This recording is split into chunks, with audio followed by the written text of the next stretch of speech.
Will the fighting ever stop? Definitely it will have to stop. Definitely that we are living now the last hours of the 8 years of war. Definitely we are starting now to think about the after war. Bashir Gemayel, commanding general of the Christian Lebanese forces, has been fighting the Palestinians and the Syrians on and off since 1975.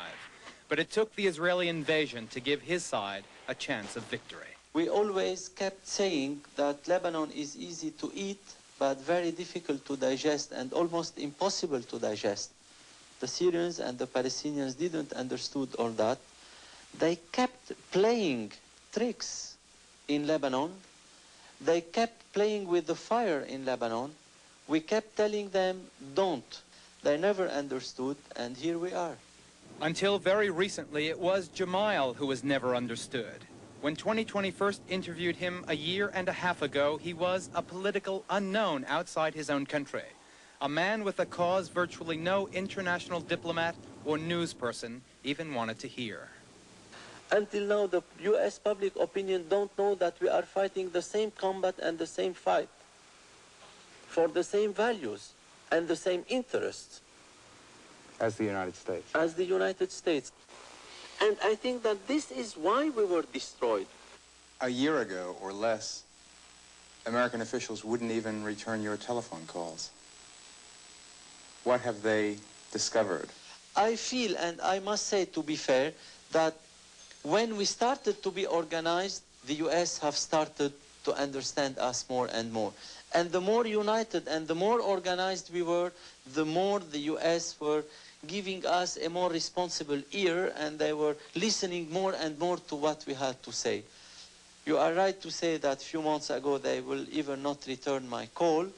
I must say that today it's basically a different situation. The United States government, after years of pretending Gemayel did not exist, last year officially invited him to Washington. And America's newfound interest in Gemayel is not the only thing that's changed. The moderate Arab powers now apparently see him as Lebanon's last best chance. As commander of the tough 24,000-man Christian militia, 34-year-old Sheikh Bashir is perhaps the most potent homegrown military and political force left intact in his country. A leading candidate in Lebanon's presidential election, scheduled for later this summer, he is also one of the key figures in the kaleidoscope of personalities intensely seeking an end to the current bloodshed. As far as we are concerned, we are looking for the liberation of our country. We are looking that all the foreigners out, Syrians, Palestinians, and Israelis, and even the UNIFIL, we don't need any foreign armed presence in this country. As Lebanese, as a strong central government, as a strong central army, as once again the nation reunited, we will take care of the security of our own country. We don't need anybody in this country, and Arafat should understand that. Is Israel your ally? In politics, there is nothing permanent. You don't have permanent allies and permanent enemies. We are taking the maximum of advantage and benefit of the changement of the balance of power and equilibrium of power in the Lebanon. The Lebanon is unique among nations in the region. Until the mid-70s, it was an important banking center and the playground of the Mideast, a rich, beautiful nation which for centuries performed a delicate balancing act between its diverse Christian and Muslim populations. Despite the almost continuous violence, there is a gritty determination among the Lebanese to maintain a bizarre sort of normalcy. Even now in East Beirut, you can see how citizens try to adjust. Traffic engineers, for instance, make allowances for tanks while business goes on. The beaches boom, while along the line separating Christian East from Muslim West Beirut, gunfire does not. Even at the height of the Israeli attack, there was less fighting between the Christians and their Syrian and PLO enemies than there was before last month's invasion. So despite the fact that his army has in part been trained and equipped by the Israelis, by not fighting alongside them, Gemayel is trying to demonstrate his independence. Good evening. President Reagan said today he's lost patience with the continuing bloodshed in Lebanon, and he all but demanded that it stop, telling reporters he intends to make that point quite firmly with Israeli officials. The president's sharp and unusual show of exasperation came after a devastating 14-hour Israeli bombardment of West Beirut. At least 15 fires were set, Berber Hospital was hit for the third time, and Israeli forces advanced onto the grounds of the city's international airport and occupied it before another shaky ceasefire, the 9th, went into effect. We have 2 reports on the fighting, beginning with Hal Walker in Beirut. The battle for Beirut today centered on the city's international airport to the south, where the Israelis made their most significant advances since laying siege to Palestinian-held West Beirut. Heavy artillery exchanges broke a 27-hour-long ceasefire in the pre-dawn hours. At first light, Israeli jets began their dive-bombing raids, tossing out flares to scramble and confuse heat-seeking missiles from the Palestinian guerrilla positions below. Wave after wave of the supersonic bombers came in over known and suspected Palestinian fighter emplacements. Their hits threw up great plumes of gray and black smoke which hung over the city. PLO and Syrian forces fought back with ferocity, taking deadly aim on the Israeli tank and gunnery positions. Some shells from the guerrillas in the west slammed into civilian neighborhoods in the Israeli-held east. Civilian casualties on both sides were high, though there is no official count yet of the dead and wounded. In West Beirut, hospitals are so taxed with the injured that they have become specialized. This center takes only burn victims of phosphorus shells. Shrapnel cases, concussions, and fractures are directed to other facilities. Palestinian sources claim the guerrillas shot down one Israeli plane and a helicopter gunship during the 14-hour battle. This could not be independently confirmed. The military pressure from the Israeli side is relentless, but its effect on the negotiations over a Palestinian guerrilla evacuation from the city are far from clear.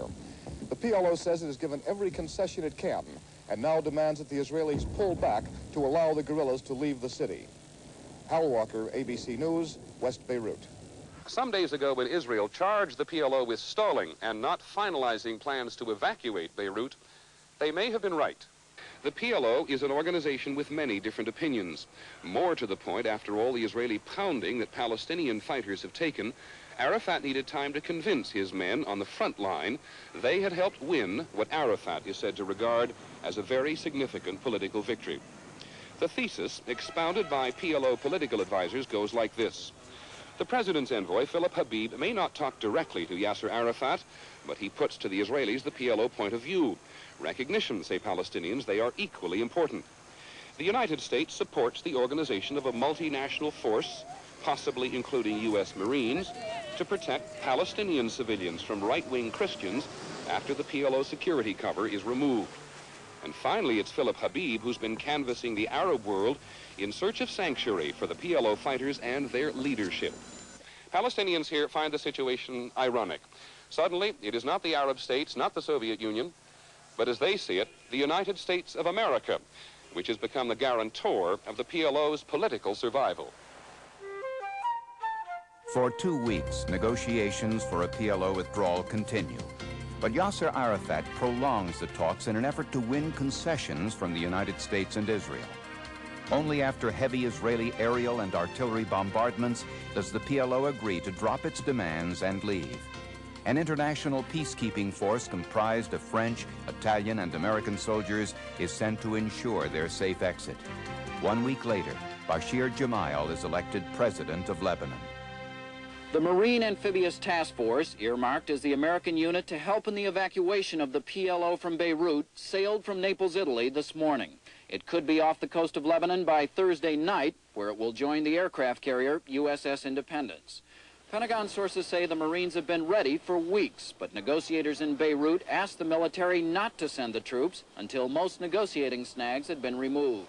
Some 800 Marines are slated to go ashore in Beirut to secure that portion of the city for which the U.S. will be responsible. That will leave 1,000 Leathernecks on board ship as a backup. If there's trouble, another 1,600 Marines now at Camp Lejeune, North Carolina, are to move in quickly. No American troops are to stay longer than 30 days. Government sources say there are stringent rules for American participation. For example, if fighting breaks out while the Marines are in Beirut, they will be withdrawn immediately. The U.S. will use what force is deemed necessary to get them out safely. Another condition, if the PLO does not fully cooperate with evacuation plans, again, U.S. troops will be pulled out immediately.